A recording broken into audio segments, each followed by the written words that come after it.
This is Action Sports Jax First and 10 Training Camp, sponsored by And the Jar and Levine, Accident Attorneys. I was waiting for today for a very long time so I can really work on a lot of moves with those guys. Oh, it's football time for Josh Allen and the Jags. First day in pads comes on a day full of not so great news for the team, if we're being honest. Florida, Georgia, Georgia, Florida. That game getting moved back a week. The SEC schedule is out. We'll have that in a moment. But we call this First and 10 training camp, so we begin with the Jags. I'm Brent Martineau. Let's do it. Today's practice, a subplot on this Monday. A crisp workout at 90 minutes long for the Jags in pads. That's a good-looking play right there. They'll have 14 of these kind of practices before the season begins. The day started with bad news, though, and ended with a little more bad news. The Jags losing another defensive player tonight. Defensive end Aaron Lynch is going to retire tomorrow. The last 24 hours have not been good. Team coverage from camp with Dan and Stewart. We begin with Mr. Hicken on a melancholy Monday. In a season where the expectations aren't exactly high, still the last 24 hours have been nothing but a gut punch to this Jaguars franchise. Don't tell the guys inside the stadium that they can't win this year, but when you lose now 2 of your 4 on the defensive line that you were counting on, and one of your tight ends breaks a foot, well, that's a tough thing to swallow. It's not gloom and doom. It's not going to happen to everybody, but, you know, it does occur, and that's part of the sport. And, you know, how you handle it and how we support you know, those players that go through that tough time, I think is important. Right now, we're just looking to, you know, keep playing, keep our heads up high, and just do what we can for right now, because we can't control if somebody, you know, health reasons or somebody's just not here. We can't really help that. So I'm going to do what I need to do, and Abe's going to do what he needs to. Taven, Smoot, all them guys going to do what they need to do, and we just going to have the ball. The Jaguars have offered Rodney Gunner a position within the organization. No word on if he will accept. He's still trying to process everything that has happened to him. That's a story here at Training Camp. I'm Dan Hicken, Action Sports Jax. So as for the other bad news this morning, second-year tight end Josh Oliver, Dan mentioned, broken foot while running. It wasn't even a contact play. Second-year linebacker Quincy Williams, he's been out, had core muscle surgery. He's out for a while more now. Miles Jack didn't practice today. He was ill, but Marrone indicated it was not COVID-19 related.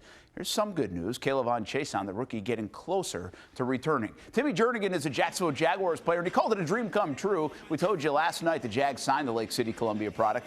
Action Sports Jax Stuart Weber with more on the former second-round pick out of Florida State. What a journey it has been for Timmy Jernigan as the Lake City native makes his return to North Florida. In Jernigan, the Jaguars are acquiring a player who has won on every level. Of course, with the Columbia Tigers in high school, on his way to a national championship at Florida State over in Tallahassee, and then a Super Bowl championship with the Philadelphia Eagles. Now he hopes to fortify that suddenly thin defensive line of the Jacksonville Jaguars. It damn sure feel good to be home, man. You know, right here, Columbia down the road.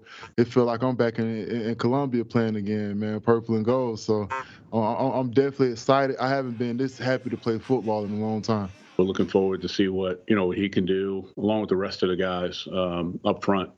You know, stopping the run has been a big focus, for us. Whatever the team needs, if it's, they need me to come in and, be a heavy run guy, I can make that happen. I can do that. If they need me to get to the quarterback, I feel like I got the ability to do both. You know what I mean? All I need to really do is just prove to everyone that I'm ready for that. Oh, there you go.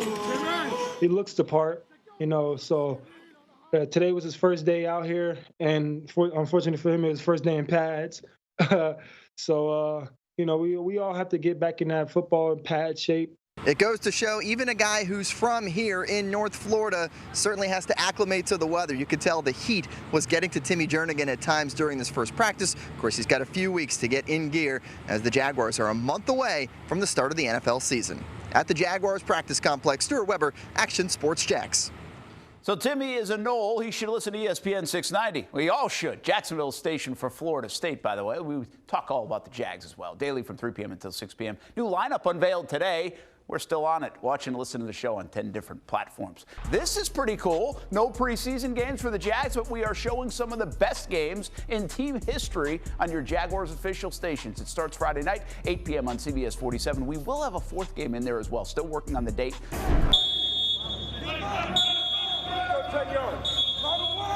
It's whistle time. It's go time for the Florida Gators. The SEC is going to try and play games. Fall camp underway. in Gainesville. The SEC revealing its 2020 schedule today. Florida will start at Ole Miss, but the biggest news was the Georgia-Florida game has been pushed back a week to November 7th.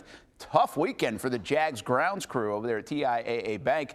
College game Saturday. The Jags are home on Sunday. Here's a quick look at some of the highlights of the schedule. Alabama against Georgia on October 17th, but also the same day, LSU and Florida. Now that's good TV. The traditional early season game against Tennessee for the Gators will now be on December 5th. Florida does not play back-to-back road games, so at least that's favorable in their schedule. Dan Mullen and the Gators working through the new protocols, ramping up to a season that is still on. The Gators did have some players sit out the first practice. How many and who they were that are considering opting out was not released by the school. Everyone in adjustment mode right now, even the coach. I wouldn't be surprised if you have guys opt out. I mean, I'm going to support them fully. I mean, really wouldn't surprise if we have coaches opt out, to be honest with you. Coaches are at such high risk because of the age group. We'll figure it out. We're going to adapt to whatever happens. Hey, it feels like the Jags are the only team that gets bad breaks with injuries, right? Yeah, I get it. It does feel that way. But the Dallas Cowboys got a bad one today. Gerald McCoy tearing an ACL during a drill. He's done for the year after signing a 3-year, $18 million deal. Tough one for them. And former Cowboy Des Bryant could be joining the Ravens. He's going to try out for them after rehabbing a torn Achilles last season. Doug Marrone had a tough day. So I'll end the show, and he can now make the count 10 for his Yankees over the Red Sox because they just won again. So hopefully that will make Doug sleep a little bit better. As you get a look at Jags practice, see those things on top of the offensive lineman heads? That's a thing they use in college a lot, a little cushion on top of the helmet. It's been approved by the NFL and the PA. The offensive lineman wearing those. Thanks for watching First and 10, everybody. We'll be back on the practice field tomorrow. Have a good night. Thanks for watching Action Sports Jax First and 10 Training Camp. Sponsored by Ann the Jar and Levine, accident attorneys. Action Sports Jax Primetime. Saturday at 10:30 on Fox 30.